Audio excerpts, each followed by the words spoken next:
Hare Krishna, Hare Krishna, Krishna Krishna, Hare Hare, Hare Rama, Hare Rama, Rama Rama, Hare Hare. All glories to you, my friends. All glories to anyone new watching. All glories to all living beings. All glories to all of our previous acharyas, back to Lord Brahma and Lord Sri Krishna. All glories to Ayendra Prabhu, Srila Prabhupada, and Bhaktisiddhanta Saraswati Thakura, the maintainers of the superpersonal truth, free from all traces of impersonalism. Hare Krishna. Welcome, Shreyank Ranganath. We'll let the other guys hop on in tonight. Just a minute here. I noticed you and Nicholas were discussing this topic, and some others have been discussing it recently. It's very good. Discussion is a good thing.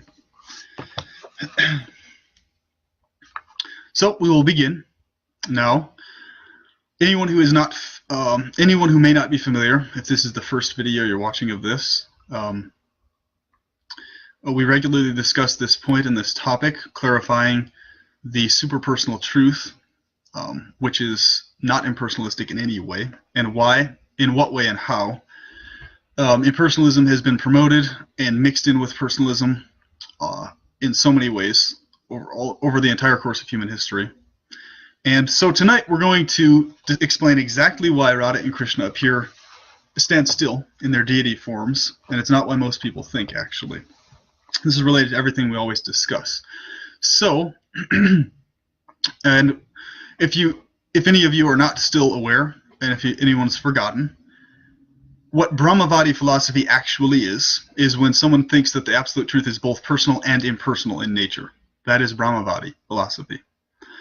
And because Brahmavadis see the absolute truth like that, they always lean towards the impersonal side. Why is this? Because they don't actually understand the importance, significance, and nature of that transcendental personality who they wrongly think is both personal and impersonal. Thus, they always end up eventually going fully back to impersonalism completely, eventually, when they have that philosophy. And they never come to the superpersonal understanding. Personal with a capital P, that is. So we'll cover just in briefly how the very extremely common misunderstanding has been perpetuated over all these ages. And I encourage you all to watch all of the previous videos we've discussed if you want to know more details on all the various tidbit aspects of this topic. So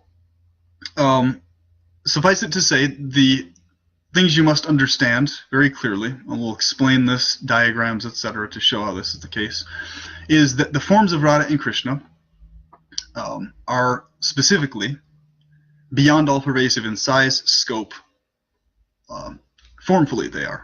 So, and what is known as the Brahma Jyoti is simply the light emanating from their skin, okay, their transcendental skin. The light, this all light, has no separate existence or independent function aside from being the light that shines from Radha and Krishna's forms. Now also remember this very important fact, that this light that emanates from the forms of Radha and Krishna can be shut off at any time they choose and not displayed. And Radha and Krishna are still able to function independent of this all light, the Brahma Jyoti. So the all light is the most common thing that people tend to associate with the impersonal absolute, or I should say the impersonal so-called feature of the absolute. Now this light, being completely dependent on the forms of Radha and Krishna and being able to be shut off, and Radha and Krishna being able to function without this light, should in and of itself, that fact alone, make people understand that this absolute truth is the person, not a person and an imperson at the same time. So no, there is no paradox, actually, at all, whatsoever, regarding this. The absolute truth person, or I should say the source of the absolute truth is Radha and Krishna, and they are also, as a secondary feature, the absolute truth also as well. But they're also the source of the concept of the absolute truth to begin with. Their forms are. Their personalities, their forms. Now, Radha and Krishna's forms are the most significant, core, deepest aspect of their personality. Now, when I say this, I should be even more specific, so that no one misinterprets or misunderstands this principle. The forms of Radha and Krishna are actually the source of all of the other aspects of their eternal transcendental personality. So literally, if you were to take every other feature away, if you were to take away the pastimes, the sound that emanates from their forms, if you were to take away their movement, their forms are still there as the absolute personality, fully conscious, fully aware, fully cognizant.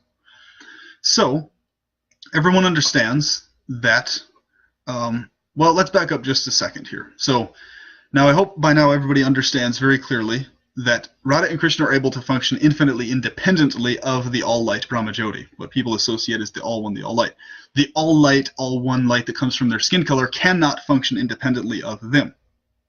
So this all-light feature that emanates from their skin color is not co-equally supreme with them. It is not. Because they actually can function, even if they were to eliminate the existence of the all-light Brahmajyoti, Radha and Krishna would still be there. And so Krishna, for anyone of you who may have forgotten or not know this, when Krishna's form is directly displayed without the Brahmajyoti shining from his form is blackish, very extremely dark. Okay? When Krishna does shine the Brahmajyoti from his form, then that's where you see the slightly bluer tint or hue from his form, to the degree that he shines that light from that form. But when Krishna shuts off the Brahmajyoti light from shining from him, you get the blackish, super dark features. Okay? Welcome, Karan.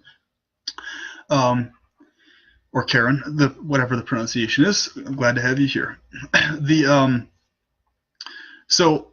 And then when Radha, when she shines the light from her form, okay, the light that shines from her form is what, when she appears in that lighter color. So, but she has a very yellowish color to her skin when she's not shining the Brahmajyoti from her form. When she is, her skin color becomes a very shining off-white, almost white in color, but still yellow, somewhat yellow in hue.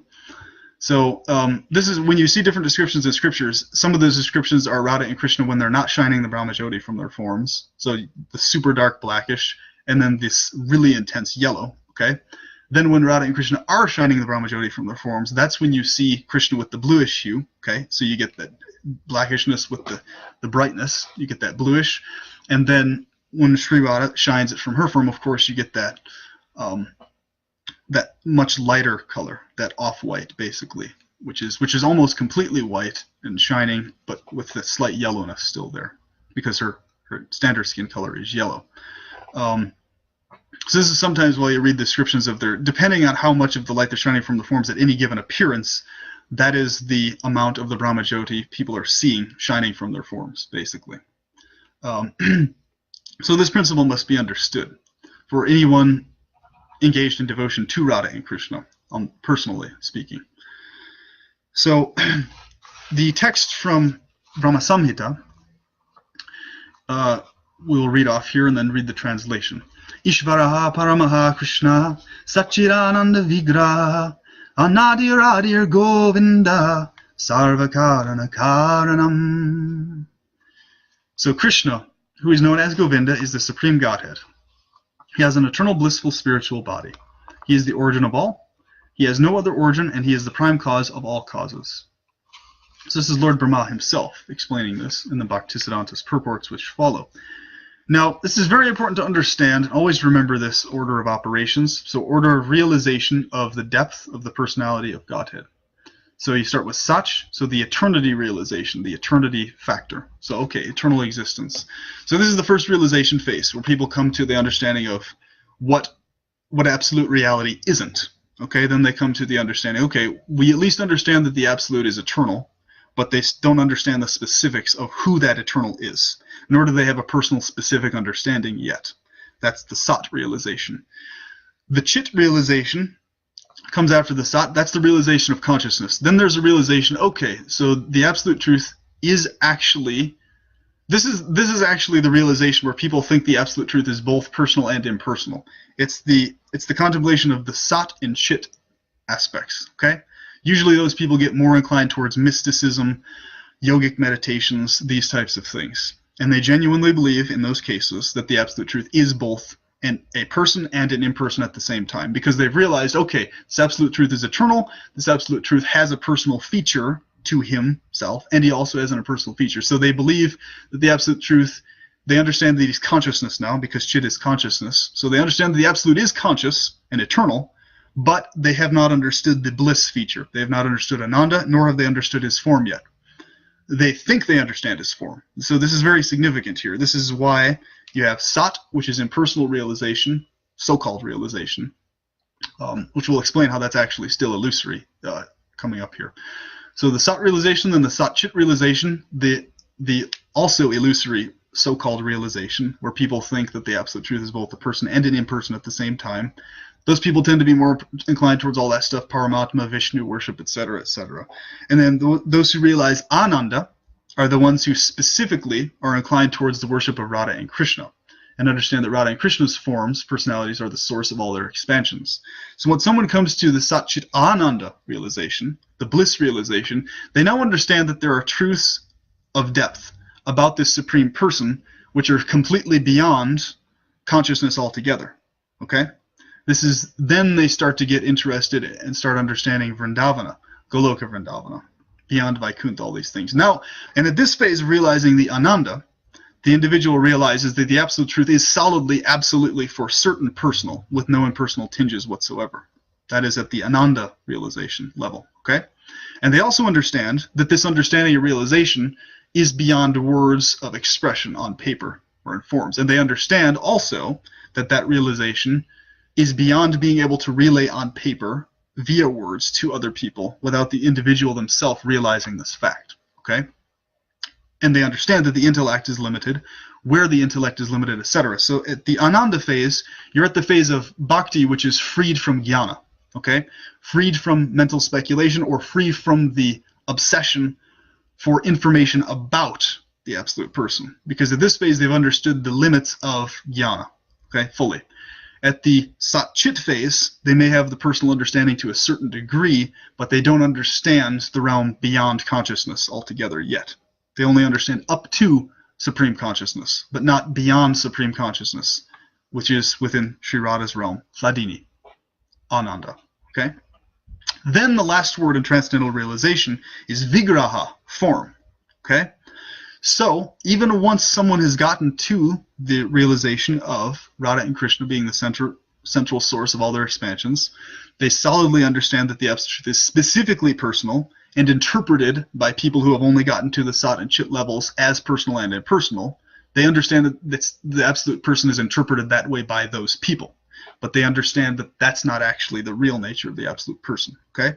That's at the Ananda level. And yes, from the Ananda level, you can still, the Ananda level of depth of realization, you can still fall into the Brahmavadi trap and revert back to lesser levels of realization. Yes, this can happen from that level of Ananda.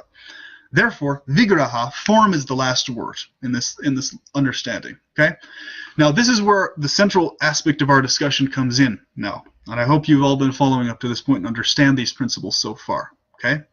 That the very idea that the truth, that you all understand clearly now, that the very contemplation within the consciousness, that the absolute truth is both personal and impersonal, is a limited depth of grasp on that absolute person. And we've actually pinpointed exactly why a person thinks that, what depth of realization that is. It's at the Chit level, consciousness level of realization. Okay? And so you all understand this now, so that Ananda and Vigraha realizations are above and beyond consciousness realization completely. Okay? So all the way up to the Ananda realization, you have the potential of falling into the impersonalist tinged trap still and reverting your consciousness back to lesser depths of realization. So don't let that happen to yourself if you've come to the depth of Ananda realization. This discussion is specifically to assist devotees in being and maintaining the Vigraha level of realization. Okay? The realization and understanding of Radha and Krishna's forms specifically as the source of every other aspect of their personality.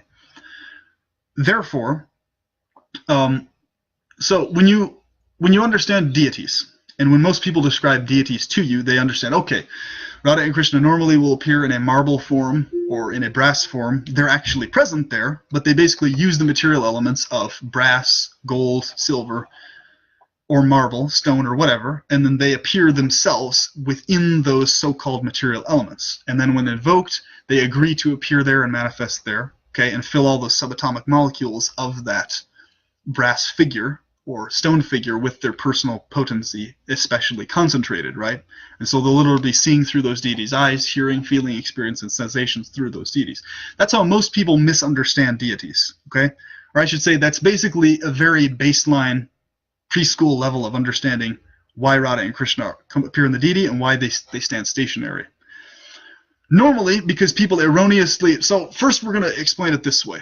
How you have to understand first how impersonalists and those still stuck at the lower levels of realization of their forms, at the consciousness level of realization, think that, what we just described about the forms of Radha and Krishna appearing in deity form, okay, and why they do so. Whereas the actual fact is much deeper and much different than that, and actually designed to get people out of those lower levels of realization of their forms, okay? Now stay with me, bear with me on this one, and pay very close attention. Take notes if you need to. This is all significant. When it comes to Krishna consciousness, all significant. And this realization or lack thereof will make or break your enthusiasm and devotion. 100%. Okay? I can promise you this, in fact. So, those who have impersonalistic ideas towards the absolute truth, those who still think the absolute truth is both a person and an imperson at the same time, those individuals think about the deity that it's just Radha and Krishna appearing in the form of marble or stone of their own accord to assist the worshiper, okay? And that's how they describe it. That's how they will teach and preach about this. Welcome, Rick. I'm very glad to have you here, brother. This is an extremely important discussion, probably the most important, so please pay close attention to this. Okay, so we're now talking about, because they see them that way, they don't understand why Radha and Krishna actually appear stationary, okay? So if you were to go and ask anyone, and they would come up to you and ask you, okay, well, the deities, we understand Radha and Krishna are present there in these deity forms, right? We get this principle and this concept, and we understand that they're there helping us, etc., so that we can come to the realization of formfully interacting with them face to face, dancing around with them, moving with them in Goloka, etc., right? So think about this. Most people, when they're looking at the deity, they're thinking about the deity forms in terms of, okay, we're worshiping you in this deity form so we can get to interacting with you face to face and moving with you and talking with you, okay? Movement, interactions. Now, impersonalists will describe Radha and Krishna's forms as being the personal, movement, interactive with you, vibrational, sound emanating aspects of the absolute. Okay?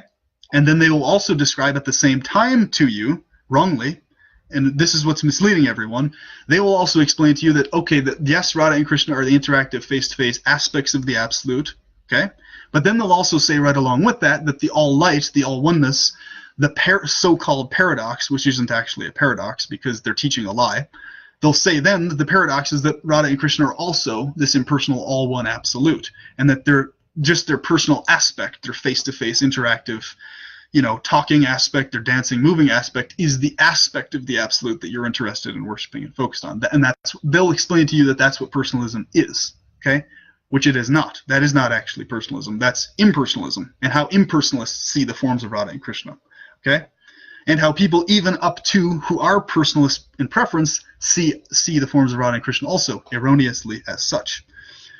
The real reason Radha and Krishna appear stationary and engage so many of us interacting with them in this form that is stationary in front of us is to drill into the consciousness that their form specifically is not the movement, vibrational, dancing around, sound emanating aspect of the absolute truth, but that their form specifically, stationary, mind you, no sound emanating from their form, no movement, no vibration whatsoever, their completely stationary form is what the living entity is supposed to be focusing on and understanding as being the source of the absolute truth and the absolute truth person, okay? So they actually stand still on purpose for that reason. It's not what most people think. It's not because they're manifesting through stone or metal. No. Radha and Krishna, because being absolute, they could easily dance around and move around on the altar, even if they are appearing through stone and metal. Okay? The second you would call them. But they purposefully don't do that in most cases. Okay? And the only times they do actually move and dance around and do that is if the devotees who are interacting with them understand the significance of their stationary forms. Okay? And understand the real nature of their forms being the source of all the other aspects of their personalities. The devotees who understand that have Radha and Krishna appear in dreams and dance and interact with them, etc. Because if Radha and Krishna appear and move around and dance without the individual having that realization, that individual will still be left with the wrong idea that Radha and Krishna are only the movement, face-to-face interactive aspects of the absolute truth, right? And that's usually what happens. Therefore, Radha and Krishna normally do not appear in dreams, etc., especially if they know the person is going to maintain those types of ideas towards them if they appear in a movement, face-to-face interactive way. So the devotee must appreciate Radha and Krishna's forms correctly, as they are, first, before Radha and Krishna feel comfortable interacting in a way that you could potentially be misled back into impersonal ideas towards them by. Okay?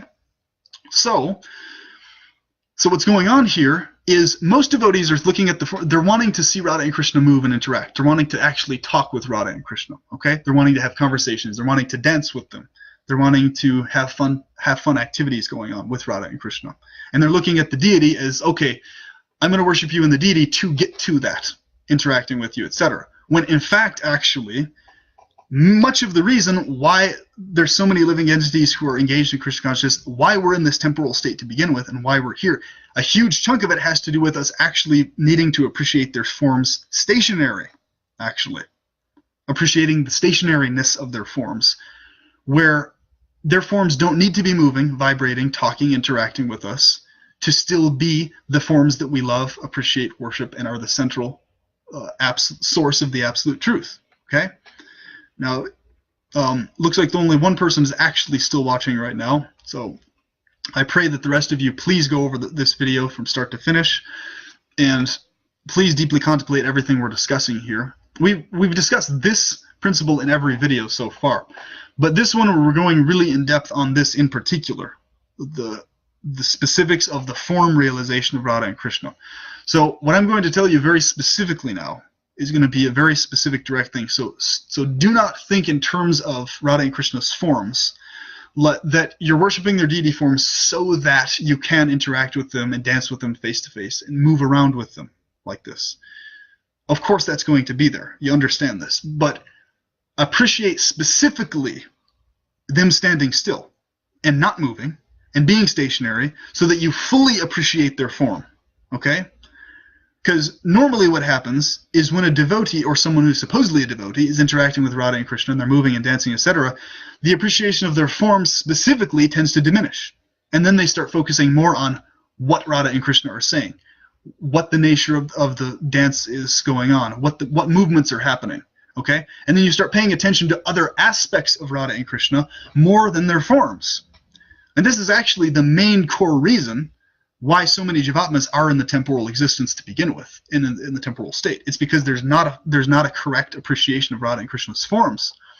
There's a focus on all these other aspects of Radha and Krishna that they emanate, and that leads to, when you first start focusing on the other aspects of Radha and Krishna's forms, so you start focusing on what they're saying more, the sound vibration, how they sound it. When you start focusing on those factors emanating from Radha and Krishna's forms more than their form, that's immediately where the impersonalist tinges start to creep in.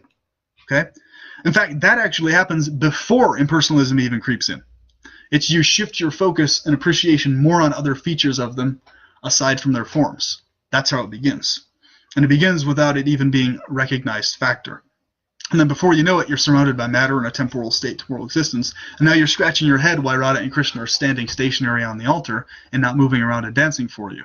And you think it's because they manifest yours. No, it's actually because they're trying to drill it through your head that our form is actually what you're supposed to be focusing on. And our form you're supposed to be focusing on our form, whether our form is moving and dancing or interacting or not, or stationary, the form remains the center of focus. And that's what they're trying to get us to understand and appreciate. And devotees, the world over, the universe over, overlook this point. It's so overlooked. In fact, this point is actually more overlooked than any other point. This is even overlooked within superpersonal devotion. This point is, actually. So we're talking, this point is overlooked even within the realm of devotees who understand that Radha and Krishna are superpersonal and that there's no impersonal tinges whatsoever. They completely understand why people have these impersonal, personal, co-equal misunderstandings, even within this realm of understanding the forms of Radha and Krishna appreciation. Because remember, those misunderstandings can creep in if your depth of realization is at the Satchit Ananda level, without the Vigraha realization. That is why Lord Brahma says this in that order. Sat, Chit, Ananda, Vigraha. Eternity, consciousness, bliss, form. Okay? Form is a deeper realization than bliss even. Yes. So even once you realize the bliss of Sri Radha's glorious, her beauty, her relationship with Krishna, you still have to get to the realization of appreciating her form. okay, more than you're appreciating at the Ananda level, okay? Because at the Ananda level, still there's that potential to focus on other aspects and features of Radha and Krishna more than their forms, okay? Therefore, it leaves their door wide open to fall back into only up to the Sat Chit realization. And this is where you get all these preachers focusing so much on, okay, the supreme absolute truth is consciousness. No, actually, the supreme absolute truth is the source of consciousness. And consciousness, in and of itself, even the supreme consciousness, is actually a lesser aspect of the absolute person. Okay? So no, if somebody's saying, and they're basically just blasting it out, okay, the absolute truth is supreme consciousness, they're literally emphasizing the Sat Chit realization.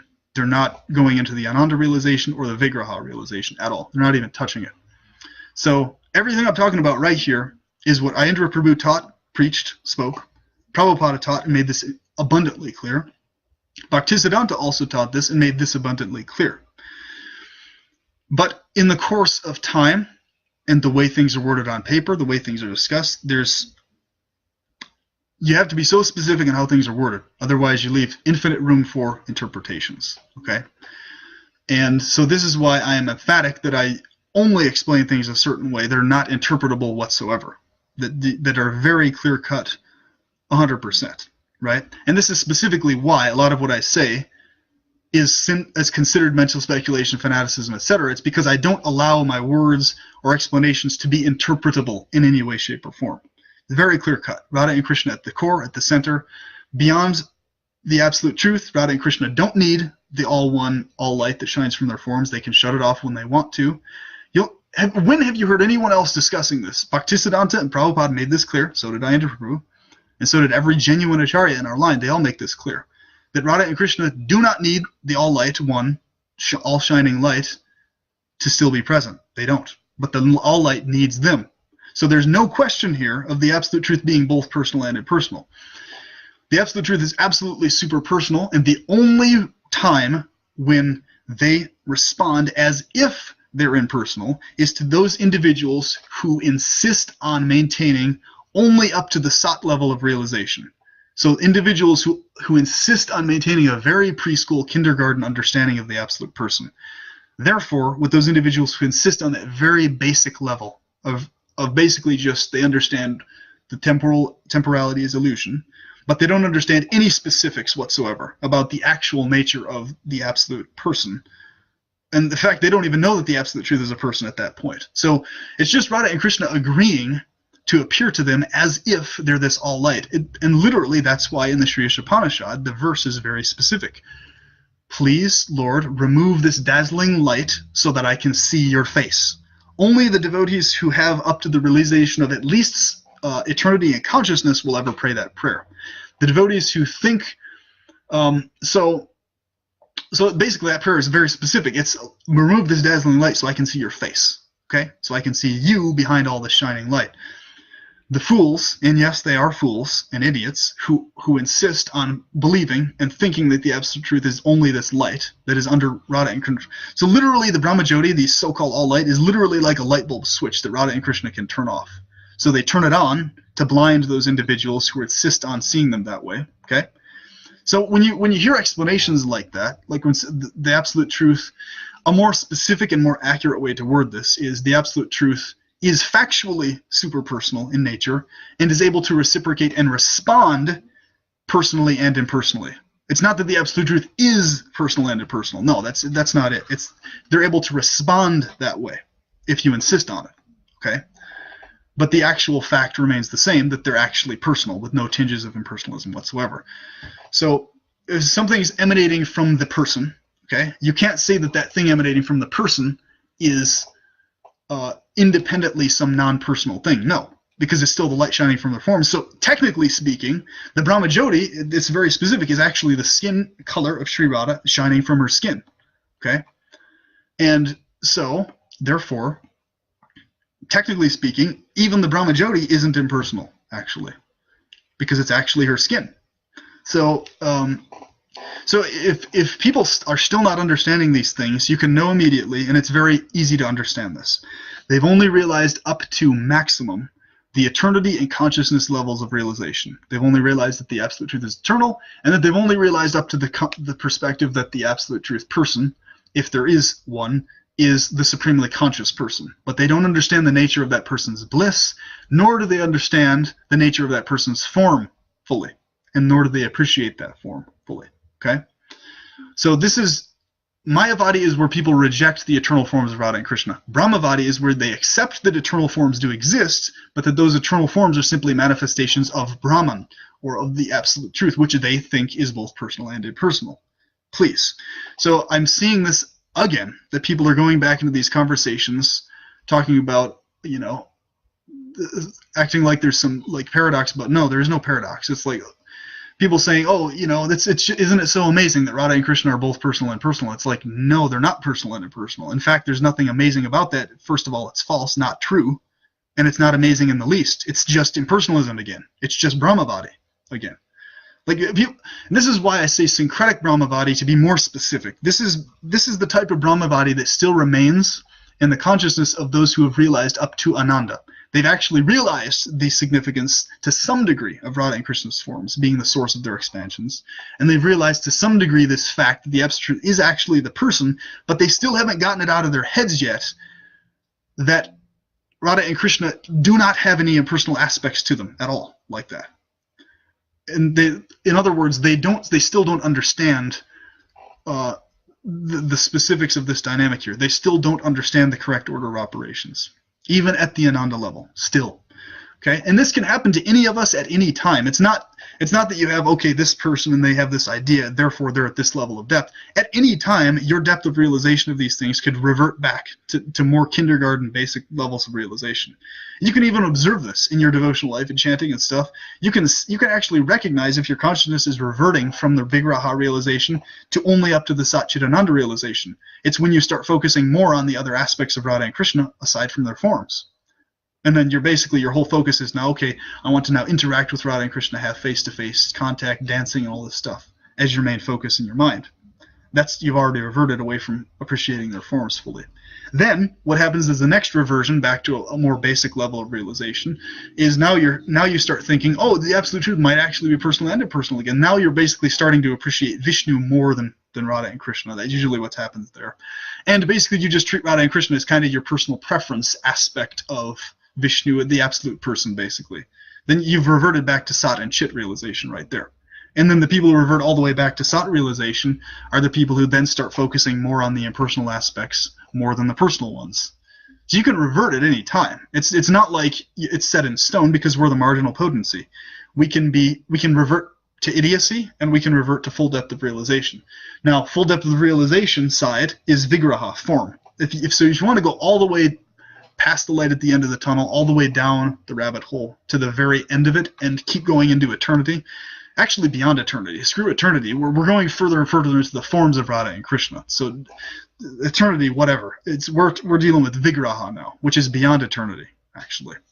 So Vigraha, their forms, you want to go to insane depths of transcendental realization like no one's ever dreamed of before. Vigraha, that's what you got to focus on. Their forms are what you focus on. If you want to revert back to lesser levels, if you want to revert back like this towards your this marginal understanding of things, instead of going all the way deep, you're basically just going to revert back to this the Sat Chit realization, eternity and supreme consciousness realization. And then from that point, there's all potential for you to revert completely into illusion again, temporal illusion, where basically everything is impersonalistic in temporal illusion, So the thought processes, the intellectual processing, the logic, all of it, so-called logic, all of it is within the temporal realm is impersonalistically based. It's off an impersonalistic operating system. Okay? So, and people need to really ask themselves, why is it that I keep insisting that the absolute truth has to be a person and imperson at the same time? Really, the question shouldn't be even that. It should be, why do you insist on that needing to be the case? And if you ask yourself this question, you can do so. Ask yourself this question, why? You will find that the answer always is, you think somewhere in your subconscious that the forms of Radha and Krishna are in some way, shape, or form limited. limited within the transcendental realm, limited within eternity to some degree or another. You think in your subconscious that their forms are limited somehow, some way, in some shape or form. And that's the reason why you need this thought process in your mind to tell you that, yes, Radha and Krishna, are both personal and impersonal. That's why. It's because you don't actually understand or appreciate that they're actually factually beyond limitation, unlimited. And that you'd also don't understand, if that's running in the back of your head, that their forms are larger than the Brahmajyoti. Yes, their forms are larger than the all-pervasive absolute. Okay? If you cannot understand this about their forms, then it's because you're still thinking about their forms from a temporal, intellectual, logic-based reasoning system. Okay? Which won't allow you to get past the supreme consciousness level of realization, if you can even get there. So remember this, when Lord Chaitanya says jnana shunya bhakti, the level that you can get up to with jnana, so information about the absolute truth, okay? You can get up to the point of supreme consciousness realization, understanding that the supreme truth is both the person and an imperson. That wrong concoction, you can get up to that point with jnana bhakti. So bhakti tinged with mental speculation, mental exercising, basically. So bhakti, which is tinged with exercising your intellect, okay, which is diluted with that, will only get you up to that realization. This is why those people never get to the full Ananda realization, because they're still depending on their limited intellect again, which is a limited system, okay, limited tool. So this is why Lord Chaitanya, jnana shunya, bhakti which is completely free from the obsessiveness and need for information about Radha and Krishna's forms, okay? And then, what does he say very specifically? Achintya beda beda tattva. Achintya is what? Beyond consciousness, okay? Free from consciousness. So you're within completely the realm of Ananda Vigraha. People keep misinterpreting that, and this is very significant. Why Radha and Krishna word everything the way they do. They specifically worded that statement, Achintya beda beda tattva, inconceivably simultaneously, one and different. That's the generalized translation of that most people think about. Specifically for the purpose of those who really understand what that statement means regarding their forms, going all the way into their appreciation of their formful vigraha, okay? And those who understand what jnana shunya bhakti means, shunya, the number that Sri Radha hides behind, all-encompassingness, those who understand this about Sri Radha, that there actually is no nothingness at all. It's her accommodating everyone and everything, even Krishna. That is what shunya actually is. It's not, shunya has nothing to do with this concept of absence of something or nothingness. No, that is a wrong idea. But Radha and Krishna word it and leave it that way so that those who insist on seeing them in a personalistic manner can continue doing so. Okay? Because there's many living beings who insist on seeing them that way. Many, many of us. Okay? So not myself, of course, and I'm sure not you, my friends, but there are many living beings who do insist on seeing them in such a way. So since Radha and Krishna are all accommodating and all merciful, they're just basically like, okay, we're just going to explain things to you in a way that you can misinterpret impersonalistically or tinged in a personalistically tinged manner so that you can maintain in your cozy little corner your wrong impersonal ideas without disturbing the actual superpersonalist devotees, the actual devotees of Radha and Krishna, who are what? Devotees free from jnana about Radha and Krishna. Devotees even free from the concept that Radha and Krishna need to be the goddess and God. Okay? Devotees who understand the forms of Radha and Krishna so well, in so much detail, so intricately, and so intimately, that all of these other levels of depth of realization are like, child's play. Or like they're just pathetic little child's play depths of realization. It's like to the point where they don't even mean anything to the devotees because they're so insignificant. And you understand exactly what they are. You can understand fully what the Ananda level of realization is, and you can understand fully what the consciousness level of realization is. And you can even lay it out on paper exactly what that person's realizing and how far into the realization they've realized and why.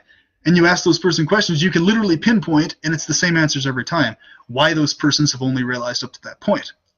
And it always comes back to, every time, the person having a wrong understanding of the forms of Radha and Krishna. Always. Always it comes back to this. And this is why nowadays, even so many Krishna devotees are going back into this thing again. Oh, there's so much more to Krishna consciousness than Radha and Krishna. No, there isn't.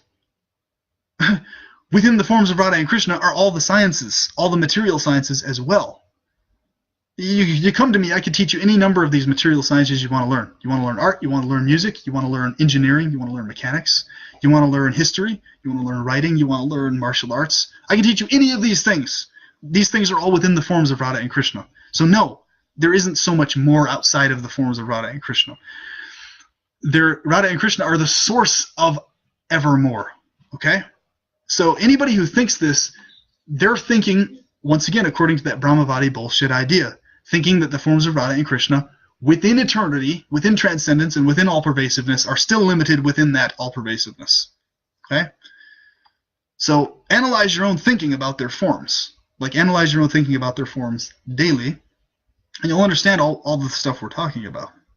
So you'll understand now that it won't actually be a thing anymore of when you're sitting in front of the deity, you're wanting to see Radha Krishna move and talk and interact with you. It'll be more of a thing where you're specifically happy that they're standing there still in front of you, because they're increasing your appreciation for their forms. You know, that's what your consciousness is going to be, and that's going to be the source of your enthusiasm for chanting. People wonder this about me. They wonder, okay, how could you just sit in front of the deity for so many hours and hours and hours and just keep chanting and be mesmerized by their forms in front of it? It's because I appreciate their forms. That's why. It's because I understand that their forms are the source of all their other qualities, features, activities, etc. Therefore, that gives me the impetus to chant their names, which emanate from their forms. Okay? It's very simple to understand. But the people who lose steam and they just sit there, I can't chant anymore, I got to go to something else, I finish my rounds. I never say that, and I cannot stand people saying, I finished my rounds. No, there's no such thing as finishing rounds. There's no finish ever to any of this. Those people, and you ask them, you talk to them about what's going on in their brains, their consciousness is they want to see Radha and Krishna moving, talking, interacting with them, face to face. They're basically getting bored standing in front of the stationary forms of Radha and Krishna. Why? Because they have impersonalistic conceptions still floating around in the back of their subconscious. That is why. That's why they lose enthusiasm. That is why Radha and Krishna don't appear in the dreams or reciprocate, etc. like that, because they know that as soon as they do, that person will go right back into, oh, the absolute truth is personal and impersonal, and the personal aspects are what I should be focusing on. You know, the vibrational, the movement, the sound, etc. See, that's why Radha and Krishna don't appear for those people. That's why they make those people feel bored, okay, when they're standing in front of them, stationary, specifically. So anybody's going to get bored standing in front of Radha and Krishna all day when they're stationary if they don't have the correct appreciation of their forms. They will get bored. And what are they getting bored by? They're getting bored because the impersonal conception is boring. Let that sink in. The impersonal conception, or any little micro trace of impersonalism, is a boring concept. And that concept floating around in the back of your mind is what makes you feel bored. Okay? Because it's not true. The absolute truth is exciting, enlivening, and ecstatic. And anyone who explains the absolute truth to you in a way that is not true will cause you to feel bored about the absolute truth. Person. Yes. So they will cause you subconsciously to feel bored about Radha and Krishna without intending to do so if they wrongly explain their forms to you. If they explain that their forms are just an aspect of their personality and not actually the source of all the other aspects of their personality. That's what will happen. And you can all observe this happening. You've all seen this. You've all felt it in your own consciousness creeping in like this happening and going through, you know, the mental motions. All these things that I'm talking about have gone through our brains and been processed. Okay? And Radha and Krishna arranged this so we can understand these different depths of realization, thought processes, etc., thinking like this, you know. And really, it always just comes back down, it's such a simple thing. A person who doesn't actually appreciate the forms of Radha and Krishna fully or understand the nature of their forms will never feel fully enlivened to understand that they're super personal in every way. And nor will they ever feel inclined to actually understanding fully how they are only personal and never impersonal. They will always need and require this little impersonal feature factor to remain there in the back of their goddamn subconscious, okay? Because they'll need that and require that to feel calm and safe about their devotion and stuff, because at the end of the day, they're impersonalistically tinged, and they lean somewhat towards impersonalism. It's really that simple. And not only do they lean towards it, they're still adhering to a false illusory concept of the absolute person, which is not the full depth of realization. So, and it's amazing you find this, no matter how many times our previous acharyas talked about this and emphasized this over and over and over again, right? Pretty much all of their disciples, all their followers, completely kept forgetting this point and kept going back to the absolute truth needs this little micro aspect of impersonalism to them to still be absolute. No, they don't actually need that, because impersonalism isn't even actually a thing. It's a completely illusory idea altogether. Okay? And Radha and Krishna accommodate all illusory ideas. Okay? So you can go on with your illusory idea thinking that they're both personal and impersonal for eternity if you'd like. And Radha and Krishna will let you do it because they're all accommodating. Why? Because Radha is what? Radha is the source form of Krishna's joy, the source form of Krishna's position, the source form of Krishna's activities, pastimes, thoughts, etc., top to bottom. And specifically what Radha's form is. Okay?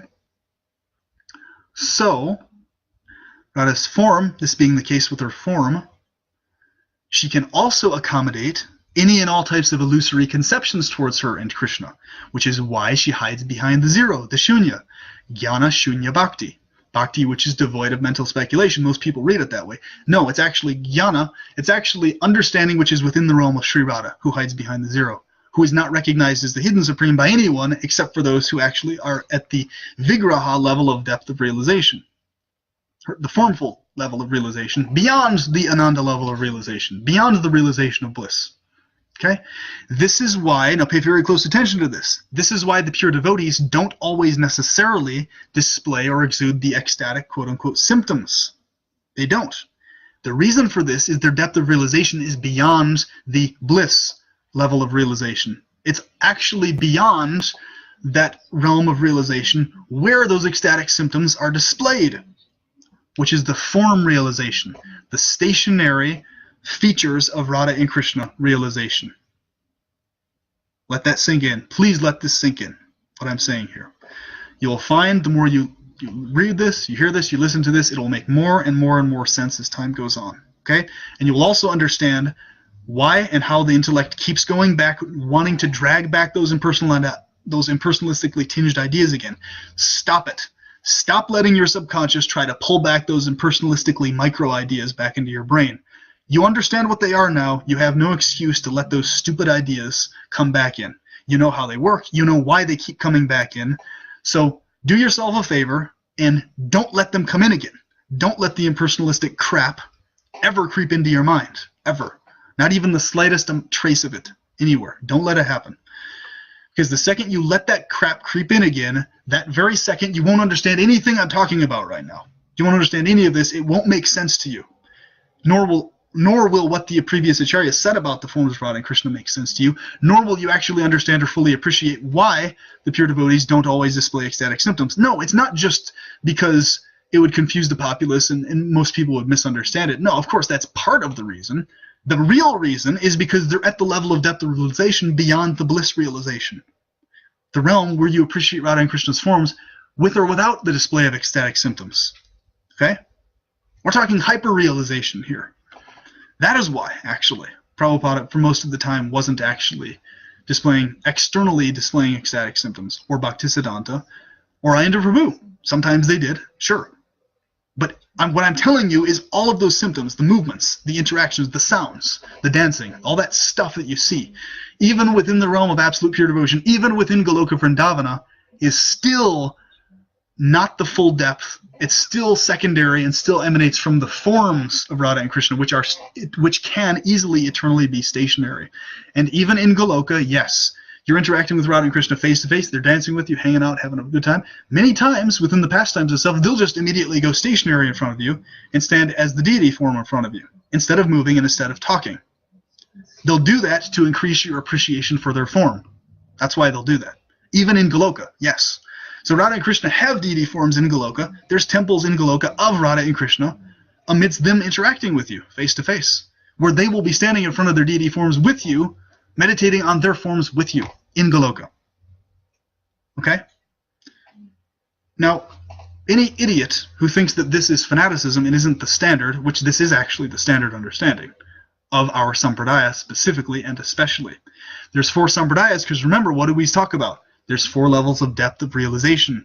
Now, those other sampradayas tend to get people at maximum to either the eternity and consciousness levels of realization, which is what those sampradayas are designed for, mind you, for the masses of people who join them, and our sampradaya is designed for the people who want to go all the way into the full depth of vigraha realization. That's why. That is why the different sampradayas go up to only those certain depths of realization. Okay? That's why. They're all legitimate sampradayas, but they only lead the individual to a certain depth of appreciation of the forms of Radha and Krishna. And that's their purpose. That's why Radha and Krishna have established 4 sampradayas. To what? To cater to those 3 other types of realization which aren't as deep as the actual fact of them. For those who insist on having some other conception towards them, they reciprocate. Okay? And then, okay, here we go. This is where always comes in. Well, doesn't it just mean also that Radha and Krishna are just now once again reciprocating with you, your insistence that they have to be super personal and not have impersonal features, etc.? Aren't they just also agreeing to let that be equally true along with the Anybody who asks that question is a person who has not understood anything I've just said leading up to this point. Anyone who asks that has not understood a damn thing I've just talked about leading up to this point. They've understood none of it, actually. Because we've actually already covered person potentially asking that question within this discussion. But you missed it. That's what happened. You missed it. You missed what we said somewhere along the line. You missed some of that. And not only that, you're also still insisting that Radha and Krishna have to be impersonalistic or have that features for them. Now, isn't it just mind-boggling that so many people come to the actual acharyas, Ayaprabhu, Prabhupada, and Bhaktisiddhanta? They understand that those individuals, okay, we understand these pure devotees understand how we're seeing things, and they're explaining it all. Like, okay, yeah, you're seeing it personalistically like this. You're thinking Radha and Krishna are personal and impersonal for this and this reason. They literally explain it all and lay it out. And those people still think that these individuals are fanatic and don't know what they're talking about, even though they've explained more about what those individuals understand than those individuals who understand it understand. Okay? They've actually explained more about the understanding than those individuals who have that understanding grasp. And those individuals who still grasp it, that's when you get the wide-eyed, open mouths, and then the people just get into this like blank-minded state, and they just walk away and like associate with somebody else. It's because that's where their stopgap point is. They can only realize up to a certain point, a depth of realization, up to either the consciousness level or the ananda level. And so this is why Krishna says, okay, Maitreya Muni understands all of this info about Krishna, okay, and how he expands his Vishnu, etc. But because he's entrapped up to that Satchit Ananda level of realization, he's still more fixated on the information about Radha and Krishna than he is on actually focused on Radha and Krishna themselves. Okay? This is why the activities of the actual pure devotees are never understood, because they're not within the realm of understanding. Because the activities of the pure devotees of Radha and Krishna, who appreciate their forms and are fixated on their forms 24/7, cannot be processed within the realm of understanding itself. In fact, they cannot even be processed within the realm of consciousness itself either, nor can they even be understood within the realm of supreme consciousness. So literally, factually, the activities of the pure devotees can never be understood by anyone else. They can be felt and grasped, and they can be understood, though, from the vigraha depth of realization by other pure devotees who realize that full truth about Radha and Krishna. But they're inherently grasped and understood. They're not understood in a logic, intellectual, okay, this and this and this type manner. They're understood inherently as truth. And yes, you can explain it on paper, you can draw diagrams, you can do all this stuff, and I do that all the time, explain it. But the point is, no matter how much of that you do, all of that explanation process is still within the realm of the limited intellect processing things, okay? So, and this is why people remain trapped, and it's sort of like this vicious cycle. This is why people remain inclined towards those impersonalistic traces remaining, and also why it's like this feedback loop. So the more information you ask, the more you want to learn, the more you keep flipping back to that impersonalistically tinged inclination stuff. And the more you keep assuming that people who are already beyond that and far, far past that are mental speculators or fanatics or sentimentalists, etc., even though they're explaining all the stuff you're talking about to them and having full conversations with you about it, you're thinking that they're fanatics and don't understand what they're talking about because they're just basing things on emotions or this or that or whatever. You think that about them because you're stuck in that feedback loop of intellect, questions, information, seeking. loop. It's a loop. And you always go back to impersonalistically inclination. So the pure devotees, who Krishna classifies as a pure devotee, is someone who loves him purely in love and affection, appreciates his form specifically. Now think about this. The gopis in their relationship with Krishna, I don't understand why these things are so overlooked. It's ridiculous. Okay, so Radha and Krishna, okay? Krishna is obsessed with Sri Radha's form. What is sensual intimacy based off of? First and foremost, to begin with, and predominantly speaking. Oh, yes, okay, the face-to-face, the interactions, the stuff that happens is a feature, but, okay, male consciousness is very simple to understand, okay? In the conditioned male consciousness, you look at a female who's physically attractive, okay, and you're sexually turned on. All you need, as in the male consciousness, to be sexually turned on to some degree is beautiful form. The personality, all the other features come secondarily and are nice additions, but every male has the ability to be completely aroused by a female just formfully alone, if their form is infinitely attractive, especially so. So, think about this now. Radha and Krishna are obsessed with each other's forms specifically first and foremost, okay? That's what they're always fixating on and seeing. Or I should say that they are who they're seeing. And the gopis are fixated on Krishna's form too. So, Krishna tells us what? He wants our devotion to be like that of the gopis towards him and towards Sri Radha. And what is the fixation of the gopis towards Radha and Krishna? It's obsession on the forms of Radha and Krishna specifically as the main focus. That is why they're in Paraki Rasa, Madhurya Rasa, and the most intimate leelas. It's because their fixation is the correct fixation on the source of all of the other factors, features, and aspects of Radha and Krishna. So, when they say follow in the footsteps of the gopis, they're saying follow in the footsteps of obsessing on the forms of Radha and Krishna. That is what they're telling us to do. And he explains this all over the place. So, why do these things get overlooked? There's a very simple answer for it. They get overlooked because people are insisting that Radha and Krishna have to be impersonalistic to some degree or another. Within some little micro realm of what they've established or set up, people insist that, and therefore they never understand these things, and it gets overlooked. Because they're literally overlooking the forms of Radha and Krishna. That's what's happening. It's like they're completely overlooking all the purposes of all these prayers. Take this light away so I can see your face. It doesn't say take this light away so I can hear your voice. Take this light away so I can see you move. Take this light away so I can see you dance around in circles. No, it's take this light away so I can see your face. It doesn't say anything about moving, the face moving, or the face dancing around, or vibrationally interacting with you on a personal level like that, in an interactive way. No, it's just, let me see your face. That's what the prayer is. And this is in the most basic of all of our scriptures, mind you, please. This is in the most basic of all of our scriptures. You know, people get the wrong idea of, or I should say, here's the thing. People assume about me, the reason I'm fixated on all this stuff and involved in all this stuff about the form is, they're looking at it backwards. They're thinking, because he has this, porn addiction, because he has this lustful addiction to female forms, he's just wanting to justify and obsess on basically shifting that perception towards female forms because that's his main focus onto Radha and Krishna. But that's actually backwards. The reason I have that fixation to begin with is because I'm eternally fixated on the forms of Radha and Krishna and appreciating them as such. That is why in the perverted reflection, that is how my specific, and actually in Goloka even, I'm fighting against any of these impersonal traces coming up again. Because there's conversations that happen in Goloka too. People are talking about stuff like this, just like we're talking now. So there'll be people bringing up these things about, the absolute truth is both personal, and I'm always the one there, even in Goloka, saying, nope, the absolute truth isn't like that. This is your wrong perception. Here's why. So it's backwards. The reason I have these issues as the perverted reflection of who I am is because I'm eternally fighting to maintain the forms of Radha and Krishna. That's my eternal service to them in Goloka. And it's not just relative to me, though. You also, every one of you are also doing this eternally in Goloka too. Okay? So we're all on the same page here. It's not just a particular mood or this or that, it's Kamadeva's mood, or it's, or it's Shreyank's mood, or Rick's mood, or this. No, that's not what's going on. It's the actual fact of the situation is this. And I promise you, and I guarantee you, the reason people elsewhere aren't talking about these things we're talking about here, about the forms of Radha and Krishna, or obsessing on or fixed, the reason they're not talking about it is because all of them have been infiltrated by this impersonalistic crap. The vast majority of whom have no idea they've been infiltrated with these ideas.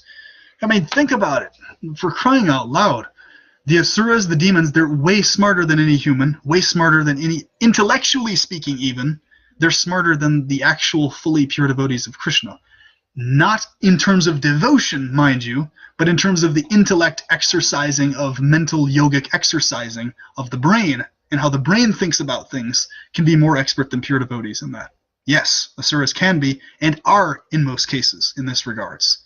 So they know how to deceive people, they know how to deceive devotees, and they also know how to potentially deceive even pure devotees. The asuras are that intelligent, that clever, and that meticulous in how they process these things. So you literally have to have what is considered an insane or psychotic level of over-analysis of things to see the degree to which an asura can deceive you. Okay? You have to have that level of what's considered psychotic or Asperger's or autistic or whatever to even think about these things that we're talking about right now and why they're important. You have to be labeled that in this modern world, something like that, which I've been labeled these things because I always fixate on these things. So I understand what the asuras are doing, and you need to understand this also. The asuras don't deceive us in ways that are obvious or that we can see. Think about this. Think about this very deeply. How are they going to deceive, specifically, a devotee who is super personally focused on Radha and Krishna? They're going to do it in such a way that you don't even recognize that your ideas are impersonalistically tinged in any way, shape, or form.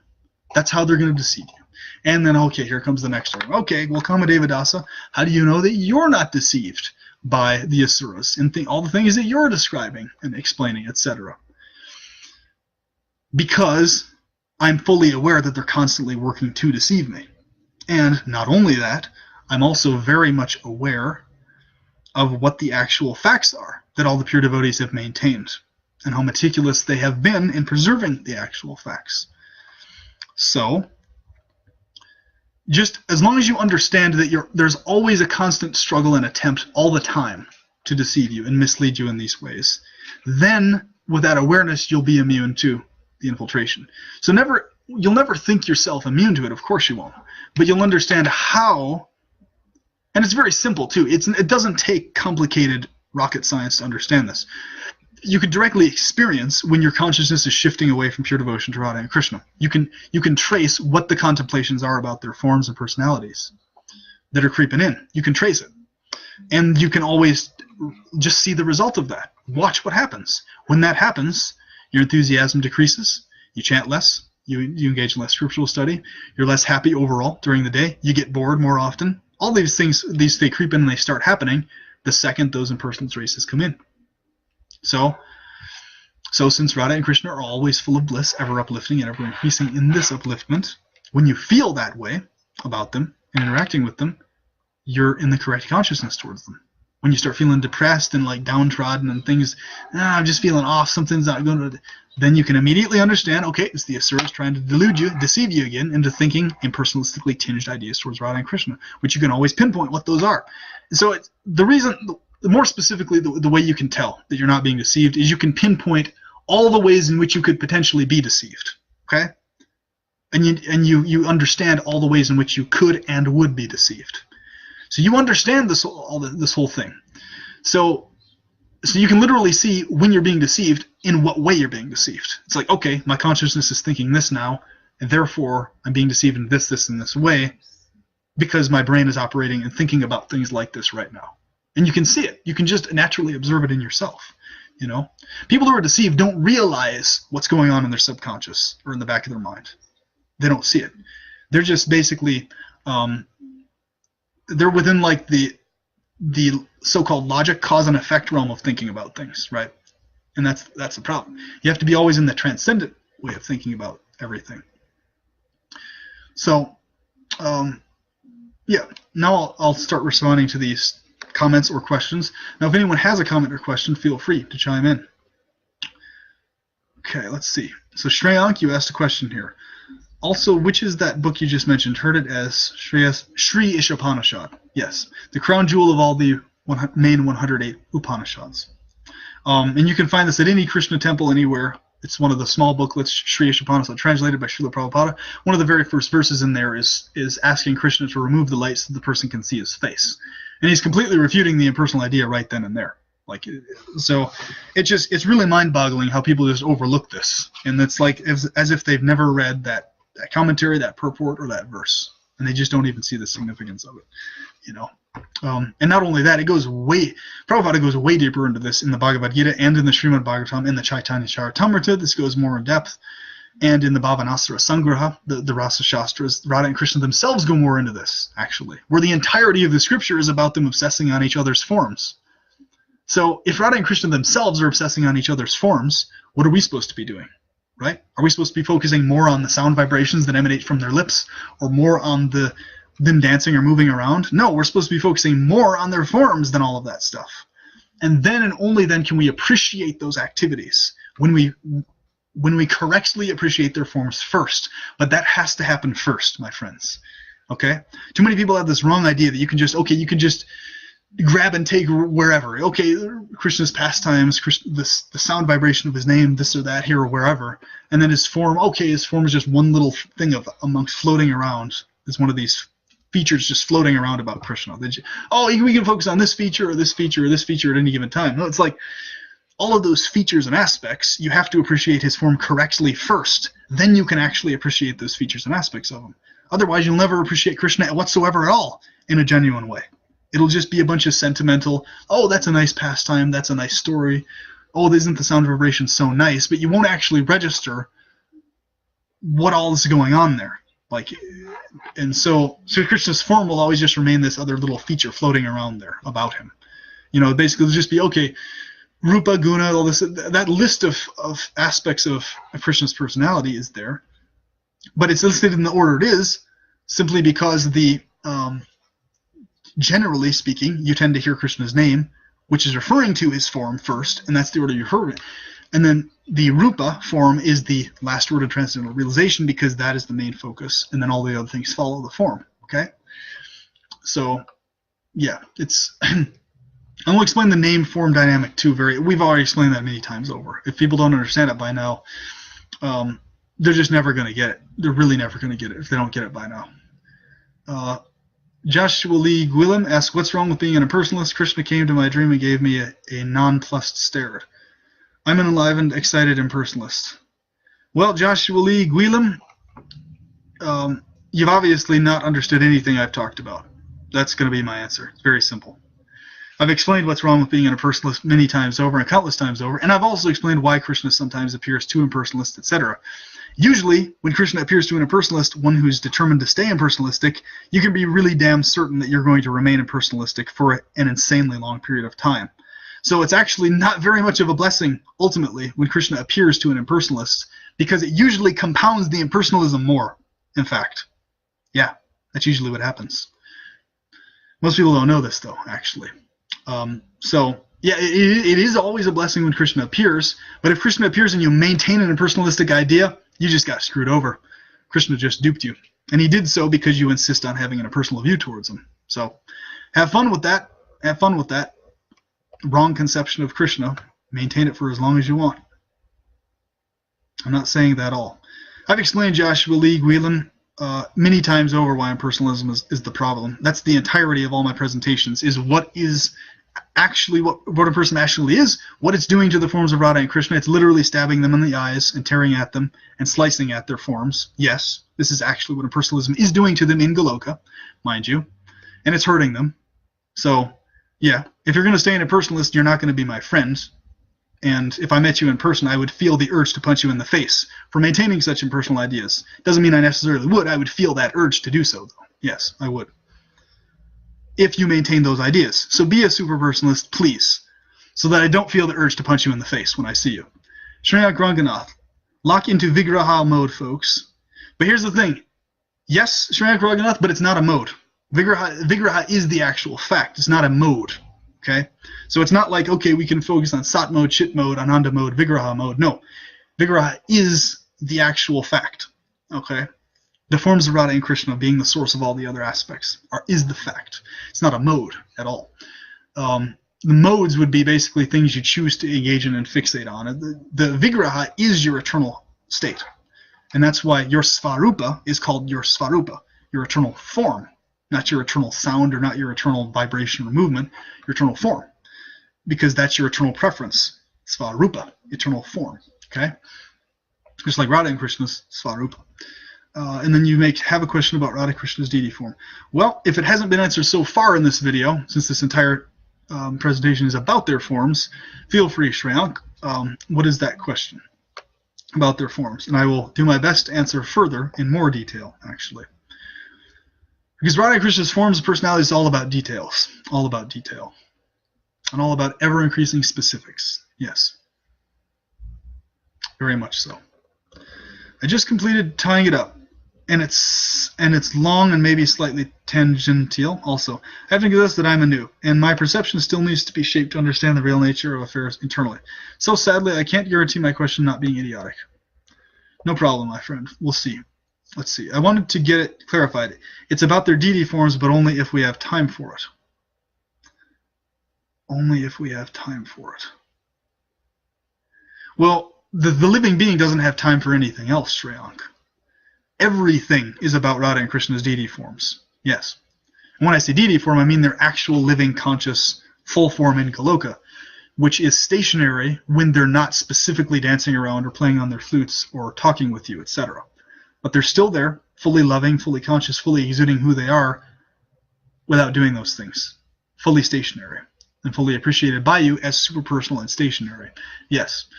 So, literally, everything transcendental and temporal is about Radha and Krishna's forms. This is a fact. And so, what I'm going to be doing now is going into the 64 arts within Goloka, which is a whole list of all the transcendental arts, which are all the arts that you'll learn in the temporal world. And we'll actually just start doing a series on that. How mechanics is connected to Radha Krishna's forms directly, and how it emanates from their forms. How martial arts is directly emanated from their forms. How they're doing that in Goloka and teaching that. All the sciences, all the arts, mathematics, how it's connected to their forms. You know, we've already discussed a huge crap ton of this. So yeah, people who think in their mind somewhere that like focusing on Radha Krishna's deity forms is like gonna bar time up for other things, they're the biggest idiots in the world. It's because, like, no, your time isn't going to be barred at all, in fact. In fact, quite the opposite. You're actually going to be able to flourish in your profession and at your job or whatever it is you feel a passion to do. You're going to flourish when you fixate on Radha Krishna's forms throughout the day. So people are vast idiots when they think focusing on Radha Krishna's forms is like stopping them from focusing on all the other stuff that they need to focus on. Quite the opposite happens, actually. You're able to hyper-focus on everything to where you become an efficient machine in getting things done during the day. Yes, this is why the pure acharyas, think about it. Bhaktisiddhanta never wasted any time. Things worked out for him perfectly in his life. Prabhupada didn't waste time either. Things worked out perfectly. He achieved everything he wanted to achieve, and he just kept rolling on. Ayana, same thing. And what did they do in every case? They fixated on the forms of Radha and Krishna 24/7, and everything worked out perfect. Yep. The only reason people don't fixate on Radha Krishna's forms is because they think that. They think, oh, like idiots, they think, though, me focusing on Radha Krishna's forms means that everything else in my life is going to go to hell and not work out as well. No, it's actually going to work out much better. And you're also going to be freed from all the people you don't need in your life, all the impersonalistically tinged chumps who are constantly talking around you and in your ears and interacting with you. And you're going to be able to shout and terrify them if you need to get them to shut up and hear what's actually true for once. And so to get them out of all their stupid speculative crap, which you understand better than they do even, and or it'll get people to just actually start to shift and understand what you're talking about and appreciate what you're talking about, you know, and then get stuff done with you, you know, on one level or another. So here we go. So my question is twofold. Part one, welcome, Nicholas. My question is about the color of their forms, both in non-deity and in deity mode. Deities are accurate in representing their geometrical features, for lack of a better way to say it, like hands, legs, etc., which is just like their hands, legs, in non-deity mode. Color, on the other hand, isn't always used on deities. Some deities are colored black, blue, and yellow. But some deities are made without the blue, black, and yellow color. Why? Beautiful question. I'm so glad you asked this question. And we have answered it before and talked about it, but I'll answer it again. I'm pleased to do so. My noobish self says, and there's the thing, there's no need to look at anybody as noob or this or that. We're all transcendental beings in love with Radha and Krishna. That's who you are. You already inherently grasp all this stuff. So understand that you do, and then you will faster, I should say. So identify yourself as an individual who inherently already grasps all this. And then your questions will make sense that much quicker. instead of seeing yourself as a noob needing to understand more information to get there, because it isn't about the information. Remember, it's not about the info and you understanding the info. It's about you inherently grasping the connection with them and their forms, just inherently like that. But I will answer, and there is an answer for this, so stay tuned. You said, my noobish self says, I find the color more important because black, blue, and yellow colors are used in the text to reference Radha and Krishna themselves. Correct. Yellow Chatara, blue cloud, etc. That's correct. Yep. One of the most striking features of Radha and Krishna is their color. Bingo. Their color is what's first visible to someone, even with poor eyesight, looking at their deity form. Oh, this is a great question. See, these are the types of questions I wish more people would ask more often, more frequently, because these are the types of questions that have answers that people need right here. Okay. Their color is what is first visible to someone, even with poor eyesight, looking at their deity form. Obviously, this is assuming the people seeing their deities are not colorblind. Yes. Anybody with functioning material eyes could squint their eyes to get fuzzy vision, which would fuzzy up the geometry, but never the color. Yes. So I assume their color is important. Deep, dark black, and bright yellow. Correct. But some deities are colorless, or more specifically, white. More accurately, the deities are just white throughout, yes, or just silver, etc. I have one deity with me, in fact, Radha and Krishna together, and both are just silver. Why do some deities, which very accurately represent their hands, like, do not depict their color accurately? Part 2. Beautiful question, has a full answer to it, and I will answer that. Part 2. What is the order of operation when it comes to their form features itself? Yes! Shreyank, I love you. You're my eternal friend. I love these questions, and I hope you ask them to me eternally. Geometric variations, hands, legs, etc. See, these are the types of questions of someone who actually appreciates the forms of Radha and Krishna. These types of questions right here. Yes, yes, and again yes. Forever, eternally. These are the types of questions that devotees need to be asking constantly, forever, and talking about. These questions. Beautiful questions. Oh, Shreyank, I cannot make it clear to you how much of a relief it is to me to see someone asking these specifics in terms of questioning. It relieves my mind and consciousness in ways I cannot even explain. It is a weight off of my shoulders. Now I can talk about what I prefer to talk about. Yes, instead of spending my time refuting impersonalism and fighting against it because it's there, I can actually talk about Radha and Krishna directly. Yes. Okay, so geometric variations. Sorry for taking so long. I'm just very happy about this. Geometric variations, hands, legs, etc., and color variations, deep blue, black hair, bright yellow skin. And what is each feature's geometric or color shade significance? Wonderful. Or is it a mistake to assume there is such a thing as order of operation for their forms? No, you're very correct. You're very right. What is the correct way to look at this? Okay. Oh, yes. Thanks. It's said for impersonalists as well, the Archavigraha is meant to shift their understanding towards personalism. Yes, exactly. That is correct. So now, Shreyank, I will answer your questions. First, part 1. We'll answer this, actually. Okay, here we go. Back up to the top. So, I understand what you're saying here. So, first off, their colors are extremely significant. And then people, of course, ask, well, okay, so first off, remember, the first thing you have to understand, the nature of transcendental color, first off, distinguished from temporal material color, okay? That's the first thing to remember. So the nature of transcendental color is that that color emanates from the personality, okay? The colors are not based on light shining at the form, bouncing off their forms, other directions, okay? So, specifically of course, the blackish blue and the bright yellow, Radha and Krishna both have, are to emphasize each other's personalities and colors, okay, for this intimacy factor. Now, and this is why the Brahmajyoti specifically, when it's described, is the shining bright, like off-whitish, yellowish color, because it's emanating from Sri Radha's skin specifically. That's why. So technically, yes, because Krishna is the male form of Sri Radha, she's the hidden supreme, but the Brahmajyoti is the light emanating actually from her form and personality. Therefore, even when it emanates from Krishna's form, it's always the same color. It's the color that emanates from the light of Sri Radha's form, which is the yellowish, whitish light. That's how the Brahmajyoti is seen. The Brahmajyoti is not seen as a bluish light. No, it's seen as that off-whitish, yellowish type light. In the vast majority of cases, yes. Sometimes people see it as the bluishness coming from Krishna's skin. But the main thing is because that's from Sri Radha's form, because she encompasses Krishna also, right? She all accommodates Krishna too. That's the first thing to understand. So the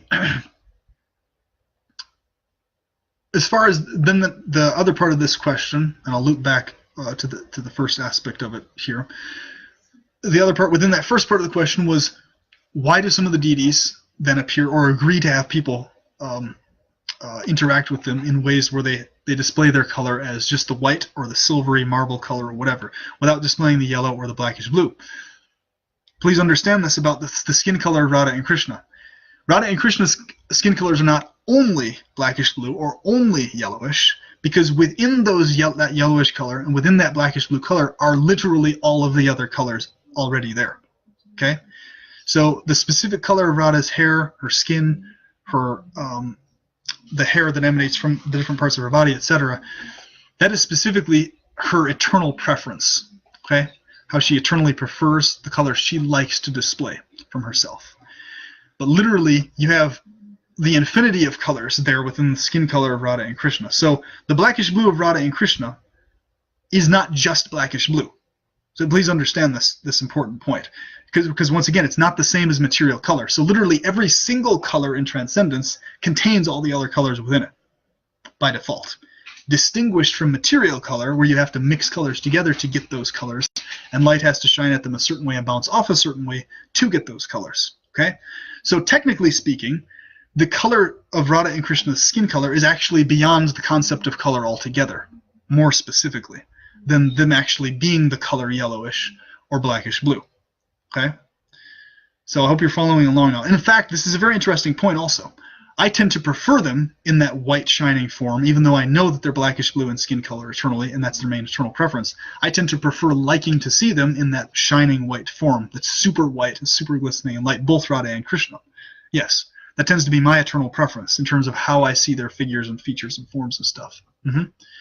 Because I actually see within that whiteness the yellowish of Radharani and the bluishness of Krishna, even though I prefer, personally, is my eternal preference, to see them white, both of them. Yes. Very interesting fact. And remember, this brings it back to what we were talking about in the expansions, the expanded forms of Krishna. Balarama's form is all white. Why Krishna appears in all these different skin colors. So there's no such thing of Radha and Krishna being limited to only blackish blue or only. So Radha and Krishna also have blonde hair, red hair, all these other things. All of these other different varieties of colors of hair are within that blackish blue and within that shining yellow. Okay? Please understand this principle about them very well and really meditate on this fact about the nature of transcendental color to begin with. Okay? And especially emanating from their forms. And then there's a lot more to this whole science also as to why specifically that is Radha and Krishna's eternal preference. Yes, they have reasons for that also. But that's going to be a multiple hour-long conversation that we just have to go on and on and on about. So then we're going to get to the next second aspect of your question. And so I hope at least that whets your appetite enough to get you a smile to your face and enliven you on this. Okay, the next part of your question, part 2, was, that might have even answered part 2, but somewhat. What is the order of operation when it comes to their form features itself? Great question. Beautiful question. Okay, so, and there's also a reason why in scriptures it's described in a very specific order of operations, and there's more to it. So, okay, we're just gonna start from the baseline. Keep it simple. So Radha and Krishna normally, when they appear in deity form or in Goloka, they have clothing on, right? Ornaments, etc., covering their direct skin, covering their naked forms. Okay, so the first order of operations. So we're going to go all the way down to the depths. The first order of operations before they put clothing on is they're naked. They don't have any clothing or ornaments on. So as far as order of operations goes, that is the first order of operations in the overall, their form overall sense. Okay? This is why the obsession on Radha and Krishna's forms develops further and further into that conjugal intimacy inclination towards them. The more a person starts to fixate on their forms, what's underneath the ornaments, what's underneath the clothing. This becomes a constant obsession and fixation. You can't stop thinking about these details. Okay? Whereas the other devotees are satisfied seeing Radha and Krishna with their clothing on. Whereas the devotees who are obsessed with their vigraha cannot be satisfied with that. Devotees up to the Ananda level of appreciation can be satisfied with Radha and Krishna's clothing being on. We cannot. So, yes, we appreciate them wearing clothing, but we're obsessed on what's underneath the clothing. If you're actually a Vrindavana devotee inclined towards Parakiya Rasa, you'll be fixated on what's underneath their clothing all the time. Okay? Very significant fact here. So, now there's a more specific order of operations within their form. So that's the first general order of operations. So we're basically going in reverse. So their clothing, okay, once the clothing's off, now you're dealing with their naked forms, okay? Then, okay, what of course is the next order of operations here in terms of appreciation? Then the first depth of appreciation is their form overall, in general, okay? All the features. So the hair, the eyes, the arms, the legs, everything else. Private parts, all that stuff, the whole form in front of you, okay? Then the next depth of appreciation goes, this is why it's mentioned scripturally, that a person focus on the feet first and then go up gradually towards the face, okay? It is because the depth of appreciation of their features, their personality, their form, is appreciated from that, in that order of operations. So generally, the first thing a person fixates on and obsesses on is their feet, okay? All the markings on their feet, the beauty of their feet, etc., all this wonderful stuff. And then it shifts up to their thighs, their calves, okay? That's the next fixation and obsession. Then it shifts up to their thigh area, the thigh region, then the mid region, okay? They shift up to. Then the trunk region, up to the breasts, etc. Then the neck, and that includes, of course, the arms as well. And then the neck, and then up toward the lips, towards the nose, towards the eyes, and then towards the head, okay? So, and then the fixation after it goes to the eyes is then fixation on all their private parts. Then that is the full fixation. That is the full order of operations. That is why the perverted reflection of a Goloka is where everyone's obsessed with the sexual organs and the interactions thereof. Is because that is the final depth of appreciation of Radha and Krishna's forms. Now one can only get to that depth of actually appreciating their forms in that order and to that degree if they have the correct understanding of Radha and Krishna's forms to begin with. Okay? Then that's the order of operations. So clothing off first, the form without the clothing on, from the feet up to the head, then the private parts after that. That is how it works. And then most people would say, oh, you know, this is too intimate for most people to talk, too intimate this, too intimate that. Well, we have to discuss these things, otherwise people will never understand it. They'll never get what people are talking about. The intimate stuff will always just be something off into the distance. Intimate is some vague overall general concept. No, it's very specific. It's specifically fixating on their private parts at the core. And no, I'm not just claiming this because that's my conditioning lustful issue or whatever. I'm saying this because this is the actual fact, and this is discussed in the Rasa Shastra. This is very clearly explained. Okay, so, but here's the thing. When it comes to Radha and Krishna's forms, every aspect of their form, not only the private parts, but their eyes, all of these other parts, are fully, deeply appreciated by the devotees in Parakiya Rasa. Fully appreciated. So you're not going to appreciate one part of their form less than another. But you are going to find that you as the individual Jivatma, so pay attention here, we've covered the generalized order of operations, okay, in terms of depth. But for each individual Jivatma specifically, their depth of fixation and attraction may be to one part of their form more so than another. So for one individual, it may be their hands that they fixate on, okay? For another individual, it may be their ears, or their nose, or their feet specifically, or their thighs or calves, etc. For another individual, it may be the belly button, or the breasts, or the lips, or whatever. The point is, it's tailored, this appreciation is tailored and unique for each individual living being, okay? And you'll come to a realization of which aspects of their forms you appreciate the most and fixate on the most as this realization goes forward. Okay, so it's unique for each individual, and this must be appreciated and understood also. So even though that is the order of operations overall, okay, for all living beings, it doesn't necessarily mean that that's how you have to fixate on them in order to be in your eternal preference, right? Because you may eternally prefer fixating on their arm more than any other part of their form, or their neck or whatever, you know. Or you may be equally appreciative of all their different parts of their features without any specific one preference for one part of their form. It's unique for each person, individual. But as far as the general answer for everybody, that is the generalized order of operations for the Svarupa. And you'll notice that the degree to which you fixate on these different parts of the forms, to that degree you become more fixated on their forms, right? And can't see anything other than their forms anywhere you look or contemplate. And you're inspired in brahmacharya, celibacy more, which I have been, once again, recently. The more I talk about this, the more I'm inspired in celibacy. So this is my saving grace, talking about the forms of Radha and Krishna. Okay, now, I may have gone extremely overly elaborately into that, but that's the full answer. I like giving full answers and not leaving anything out. I don't like leaving it out like, okay, to that point on, it's too confidential, it's too this or no. Let's just go all the way. Because we're talking about their forms, let's just talk about the entirety of their forms. And here's another thing, Shreyank.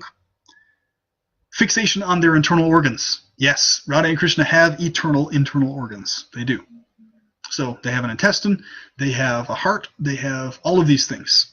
Transcendental, real internal organs, though, not temporally manifested material body mechanic organs. No, they have real eternal organs that are internal. And that's a whole other realm of fixation on their forms, and which is why some living beings in their svarupa are little microbacteria within the forms of Radha and Krishna, because they're obsessed on those internal organs of Radha and Krishna, formfully. Yeah.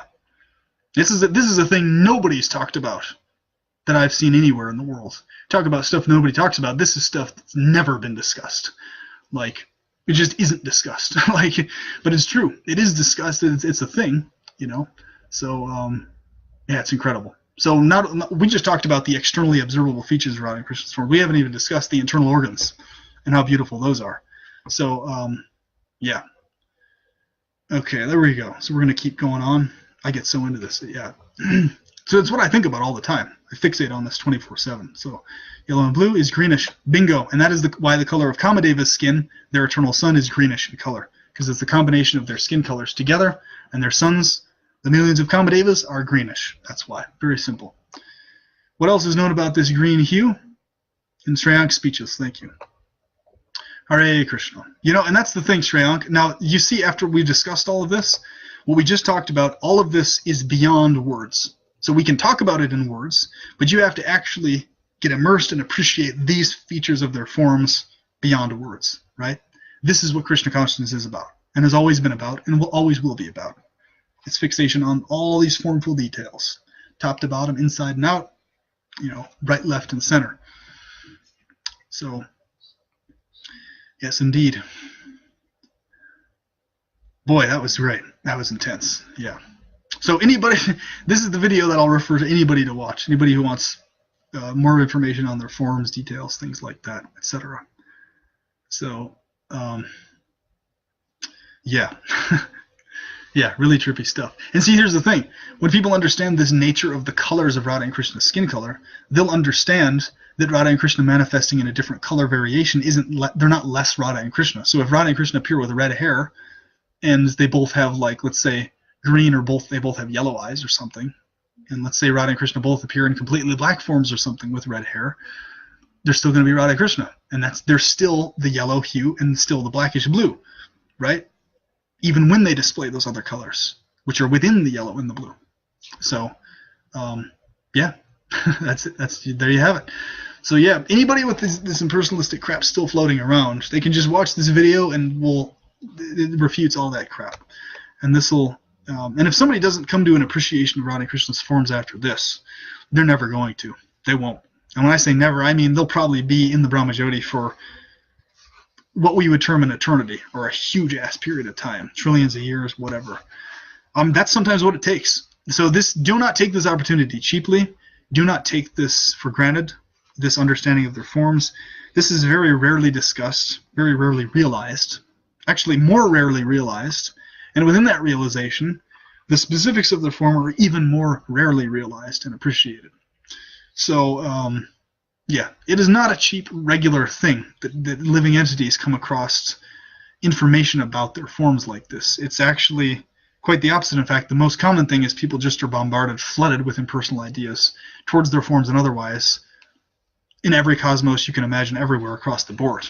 It's just all a bunch of impersonalistic tinged stuff, or full all-out impersonalism. That's all everybody's getting anywhere else. And so even having access to this information is a gem, is a priceless gem, because most living beings don't have it. What to speak of most humans, most devas and most asuras don't even have this detail of info. So, yeah, we're talking about realms of appreciation and understanding and devotion that are just skyrocketed beyond the jnana intellectual level. And the thing is, it's important that we present these things in a way, it's, at least at this phase in history, it's especially important that people see and can understand we're sane, in the sense of we also understand common sense, we also understand temporal conventions, etc. and we're legitimately know what we're doing. We're not just nut jobs sentimentally accepting something without understanding how the temporal world operates and how people in the illusory realm think and talk and interact and operate. We do understand these things, and we understand how foolish and stupid they are, but the point is we do understand them. So we're able to talk and interact in a sane manner, which isn't sentimental, and which isn't emotional, and which isn't a false, pretentious Raganuga Bhakti display, because we understand that the form full of fixation and doesn't necessarily mean that there will be a display externally of ecstatic symptoms. A person may go their entire life without displaying one externalized, observable ecstatic symptom and still be focused purely on Radha and Krishna's forms. So that's really a secondary factor, the display of the symptoms or not. It's really because it may or may not be seen or manifest visibly for others, I should say. Because all that stuff's happening internally anyway, so they don't need to externally manifest it via eyes and nose and things like this. And thanks for this, brother. More than a smile on my face. My eyes welled up. Enthusiasm skyrocket. Boom. Hare Krishna. Welcome, Robin Cloud. Hare Krishna. So that was a beautiful question, Shreyank, and I'm so happy you asked it. Robin, do you have any comments or questions, and or Nicholas or anybody else who may still be watching? It looks like Robin, Shreyank, and Nicholas are the three guys still watching, which is good. You guys are great, very attentive individuals, you know. And it's another thing, you'll notice this too. The only people who really get bored with these types of conversations, right, are people who don't appreciate Radha and Krishna's forms the way we're talking about. You know, I'm not talking about people having other obligations. I'm talking about people who might get bored in these things. Though boredom only happens when there's impersonalistic ideas in the mind. You know, that's why I've never gotten bored my whole life, unless somebody tries to forcefully impose something artificial on me and lock me down in a corner. Other than that, I never get bored, ever. And even then I don't get bored. I'm still stimulating. Because that's the thing. Impersonalism is the source of all boredom. All boredom is caused from impersonalistic tinges. So if you ever feel bored, recognize what impersonalistic tinge or aspect is floating around in your subconscious that's causing that boredom to be there. Because reality is exciting, not boring. Full of formful variety and face-to-face interaction. And Shreyank, I can guarantee you, with that understanding of the forms of Radha and Krishna, they are going to be much more inclined and much more likely to actually appear in many dreams for you and actually talk to you and interact with you, and so many other things. In the dreams that Radha and Krishna have appeared to me, they really haven't talked or said anything, because they know how much I want to ever increase my fixation on their forms specifically, and that actually entices me when they don't speak also. So, but they can also speak as well.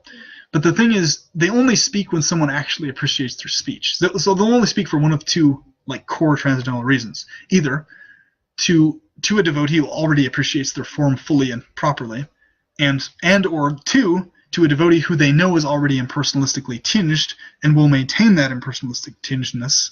So therefore, they speak anyway and allow that person to maintain their impersonal tinges. So it's really, Radha and Krishna love all living beings, but it's much deeper of a favor when they don't speak, when they appear, if you are wanting and specifically focusing on their forms.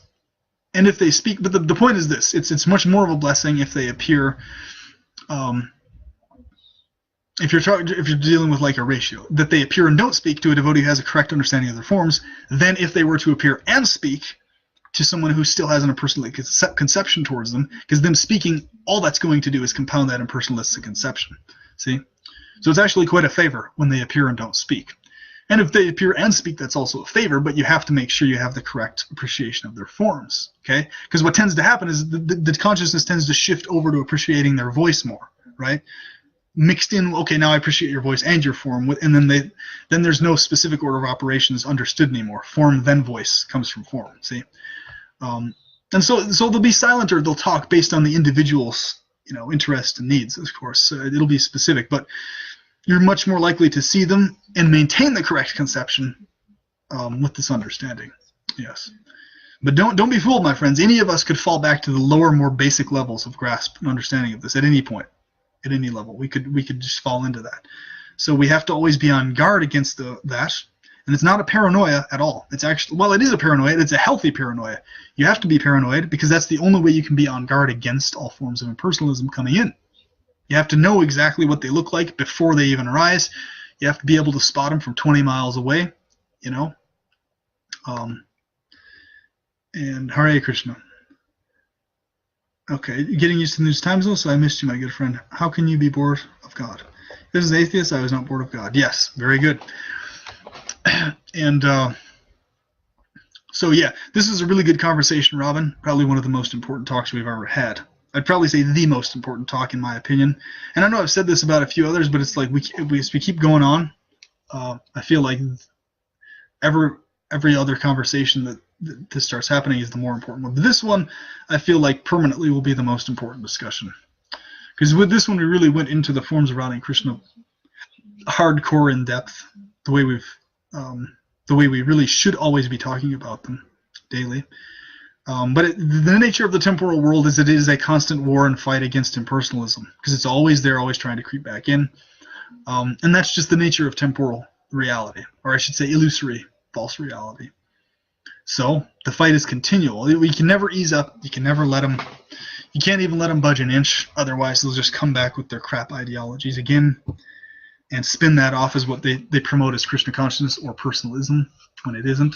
And yeah, so many of these things. So coming up soon is going to be the 64 art forms of Goloka Vrindavana, which includes everything from building spacecraft to, yes, like people think that like this mechanic science and like spacecraft building and stuff is like totally a materialistic thing. No, it's actually a thing that's done in Goloka. So like making huge gigantic ships that fly throughout Goloka transcendence is a science that's regularly engaged and discussed between Radha and Krishna and done as a thing.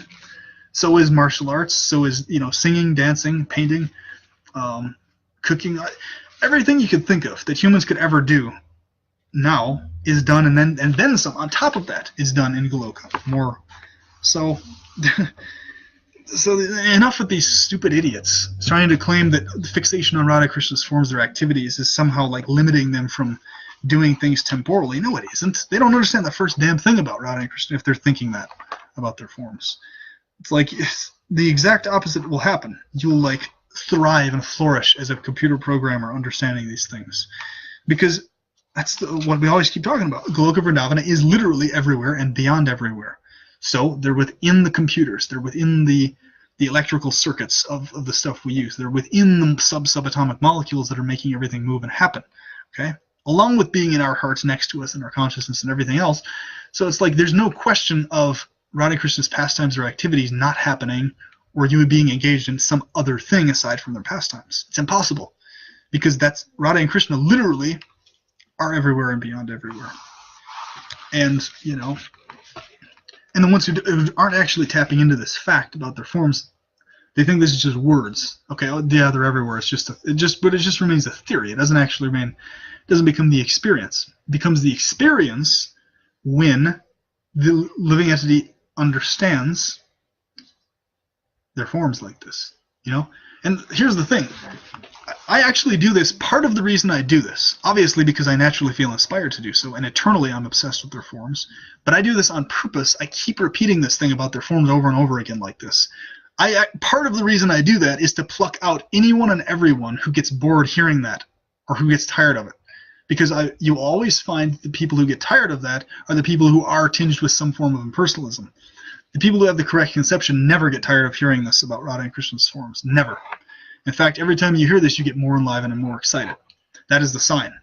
So if you become bored at all, or I should say, I'm not talking to you guys, I'm talking about if anyone who watches this becomes bored with these types of things about them, or wants to shift the attention to something other than their forms, that person, right then and there, is being dragged towards impersonalism. Because everything about devotional service to Radha and Krishna is about their forms. Everything is about their forms, specifically. And if anybody teaches otherwise, or tries to tell you otherwise, or try to get you to think otherwise, they're misleading you. And you'll experience that you get misled. And you'll experience that you end up in some other weird Krishna cult that is promoting all those types of ideas. And then what you'll run into? Then you'll run into the abuse, the child abuse, the rape, the molestation, etc., all this other crap, because nobody actually is obsessing on Radha and Krishna's forms. They're not. What are they obsessing on? Instead, more. They're obsessing more on temporal forms. Thus, they get affected by lust, sex desire, etc., which they don't regulate and they don't control in ways that cause harm to others, basically. And, you know, you can observe this. Like, anywhere you go in the Krishna world where they're talking about this stuff, you'll run into those same things. Where there's always some type of scandal, some type of abuse thing going on, some weird, you know, this person's not trustworthy, blah, blah, blah, blah, blah. It's always because the focus has shifted from the forms of Radha and Krishna. Always. It's just, you know, and so, yeah, it's very good, actually, to be fanatic. And I will openly admit I'm happily fanatic because all the living beings are eternally fanatic about these things. Because we're fans of Radha and Krishna. Of course we are. Why would somebody not be fanatic about Radha and Krishna? What we talked about the last hour and a half is why. They wouldn't be. Or I should say, all the impersonalistic tinged ideas is why they wouldn't be enthusiastic. All the stuff we've talked about up to this point. You know? So, and you guys can see this in your own lives too. You'll notice every conversation you have with every Krishna devotee, every one of them, will always keep coming back to this point that we're talking about right now. Every single conversation you have with any Krishna devotee throughout the world, whatever the topic is, pay attention. I guarantee you, the deeper you go in conversation with them, it will always lead back to this point right here about their forms. Always. There is no exceptions to this. None. The deeper you go, the conversation always leads here. Period. It does not lead other places. The conversation will always be leading one direction or the other. It'll be always leading towards impersonalism or towards the actual personal understanding. Okay? Always. And there is no in-between here. It's like, so people say that there's well, personal and impersonal. That's just them leaning towards impersonalism. That's all that is. Has nothing to do with actual personalism, in fact. And then you can analyze those people. You can drill them and analyze to what degree are they appreciating Radha and Krishna's Vigraha form, and you'll always find that they're not appreciating Radha and Krishna's form. They're just oh yeah, Radha and Krishna's form, but all this other stuff's more important. Always. So I always encourage people when I produce these videos, test these things I'm talking about. Test it. Like, analyze it. Have these conversations with people. Don't just watch these videos and know it yourself. Like, have conversations, interact, and see what I'm talking about is playing out in your own lives. See what Radha and Krishna are always talking about, telling us, and watch it play out. So you talk to anybody in the world, both within and outside of Krishna consciousness, this is the topic right here that it always comes back to. Yep. So it's just the further down the rabbit hole you go, it's like, how far do you want to go down the rabbit hole?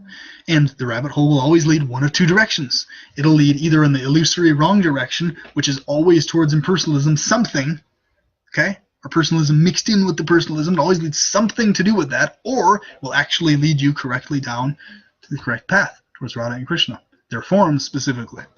Now, the statements in the Bible are very significant. I always like these statements. It's very there's so many layers of meanings to this that people just overlook so bad. Like when it talks about how it's more difficult for the man who has the wealth and money to make it to transcendence than it is for a camel to pass through the eye of a needle. What he's talking about is you literally have to have such pinpointed focus on their forms that you're not distracted by any other feature of themselves or any other aspect of what they emanate from themselves at all. To the point where you're so one-pointedly focused in this direction that you're non-deceivable, you're non-misleadable, okay? And whereas everybody else in the entire world, what is that wealth? That wealth is the knowledge that people think they have about Radha and Krishna, the info they think they have. And that's that subconscious cockiness. The real consciousness is always going ever deeper into their forms and begging them ever more to be able to come in closer contact with them intimately like this. That is real actual humility. But you're eternally asking for it and desiring that and genuinely wanting them. Because the second you start taking their forms specifically cheaply on any level, that is immediately the moment you're in temporal existence again. So camels can't pass through the eyes of needles. Of course they can't. You know, unless they have some mystical yogi ability and become like smaller than the smallest. We're talking about actual camels. So the allegory there is no. This is there's only one actual absolute truth. There's only one way to actually get there, and there's only one actual personal truth, personalism actually. Everything else across the entire universe, everywhere, is impersonalistic. Period, or tinged thereof. So So test it right and left every day you wake up to you go to bed at night, and you'll be having more and more of these types of conversations with people over and over again, because you'll be talking to them, and you'll start forcing them to think deeper and deeper, and you can always pinpoint what level of depth they've realized up to. Vast majority of the populace haven't even reached the Sat level of realization. A good chunk of the populace that's smaller than that has realized up to the eternity realization. Those are like the impersonalists and idiots like that and stuff. Then you have the people who have realized up into the Sat Chit. Those are basically the people, the Vishnu Bhakta preference people, who have the conditioned conception of Vishnu, and the Paramatma preference folks who focus more on that than Radha Krishna. People who are more inclined towards mysticism mixed with devotion. So those are people who have realized up into the consciousness level, but haven't realized the Ananda yet. Then the devotees of Radha and Krishna specifically are the ones who appreciate Radha and Krishna. They're specifically devoted to them, but they haven't understood this importance about Radha and Krishna's forms yet. They're a very small amount of the population. And then the ones who actually appreciate Radha and Krishna's forms are practically non-existent. So this is why Krishna says this. Okay? This is very important. Krishna says that out of all these huge numbers of people, hardly one knows him in truth. Hardly one. And what is that talking about? That's talking about even the ones who have come to the full Vigraha realization of his form, even we, all of us together, who appreciate him like this, still hardly know him. Why? Because he's ever increasing in beauty, affection, because he's beyond knowledge. So of course, we eternally hardly know him, because it's beyond knowledge altogether. Our relationship with Krishna is beyond the concept of knowledge. Of course we hardly know him, because we're engaged in a deeper relationship beyond needing to know him. You see? All of this stuff, all of these little encoded things he talks about in Bhagavad Gita, just completely, people overlook it completely. They think it's referring to a number of individuals who understand. No, it's referring to the depth of consciousness of the individual. And first off, being incredibly rare. So any living being who has an existence in the world, realizing all the stuff we're talking about, is insanely rare. And even within that insane rareness of actually appreciating and realizing these things, still, the fact is, all of this stuff is beyond knowledge anyway. So hardly knowing Krishna in truth is a good thing, actually, because the more a person fixates on knowing Krishna, the more they become impersonalistically tinged and misled. Okay? Because they're more focused, because knowing is their God more so than loving. Okay? Knowing Krishna is their God, not loving him. Okay? Loving Krishna comes from Sri Radha. Knowing about Krishna also comes from Sri Radha, but it's a much lesser factor. You see? Okay? It's not because the Vrindavana devotees of Raja are dumb about Krishna and they know. It's because they're beyond the concept of knowledge. They know that there's more beyond information about him altogether that has to do with who he is. And only the Vrindavana Raja devotees understand this. All the rest of the devotees think that knowledge about Krishna is the thing, basically. And therefore, okay, they may be devoted, but their main focus is knowledge about him rather than him, you see? And what does that mean? What is the distinction here? Think about this, okay? Let this sink in really hard and deep. No pun intended. Or I should say pun intended in this case. So, Krishna himself is Krishna's form. That's Krishna himself. Knowledge about Krishna is all of the other features and aspects of Krishna related to him and related to his form, but not his form specifically. Okay? That is knowledge about Krishna. Krishna specifically and directly is form. His form. Yep, that's the distinction. Radha and the gopis are focused on Krishna's form. Everyone else is focused on all the information and aspects and stuff about Krishna. That is the difference. That is why the gopis are the pure devotees, the purest of the pure, and everyone else is somewhat, slightly, ever so microscopically less pure than the gopis. Okay? I mean, there's no less, there's only more. I shouldn't say less pure. I should say that, but that is why the gopis are the most pure. Because they're not distracted by the info. They've already got all the info, and it's yesterday's news to them about Krishna. Okay? His form is what they're fixated on and interested in. So be like the gopis in this consciousness and this conception. Don't let anybody mislead you with the other aspects of Krishna. You talk about them, but always in relationship to his form. Always. Never the other way around. Never co-equally either, like this. Nope. See, Krishna's Kara hands described as an ocean of sweetness. Imagine swimming in it. There you go. Yep. Deep blue, pure ocean. Exactly. Right. Rupa, Nama, Guna, and Leelas. Bingo. There you go. Rupa first of bliss. Hare Krishna. So, my friends, I was very happy with this presentation tonight. I pray that this pleases Ayendra Prabhu, Prabhupada, and Bhaktisiddhanta, and all the previous acharyas back to Lord Brahma Sri Krishna. I especially pray that this pleases Sri Radha and all of her devotees. I pray that this pleases the gopis. And I pray that this is my saving grace for my temporal lust and my perversion of my original consciousness. May this inspire me eternally in the practice of brahmacharya in gratefulness for both of them. And may you feel ever inspired and enlivened by this conversation we've had tonight and by the glories of their forms. Jaya Shri Shri Radha Krishna, Hare Krishna, and Hare Bol. Until next time, I wish you all the best. May you rest well, and may you have dreams of their infinitely beautiful forms. Hare Krishna. Jaya Shri Radhe.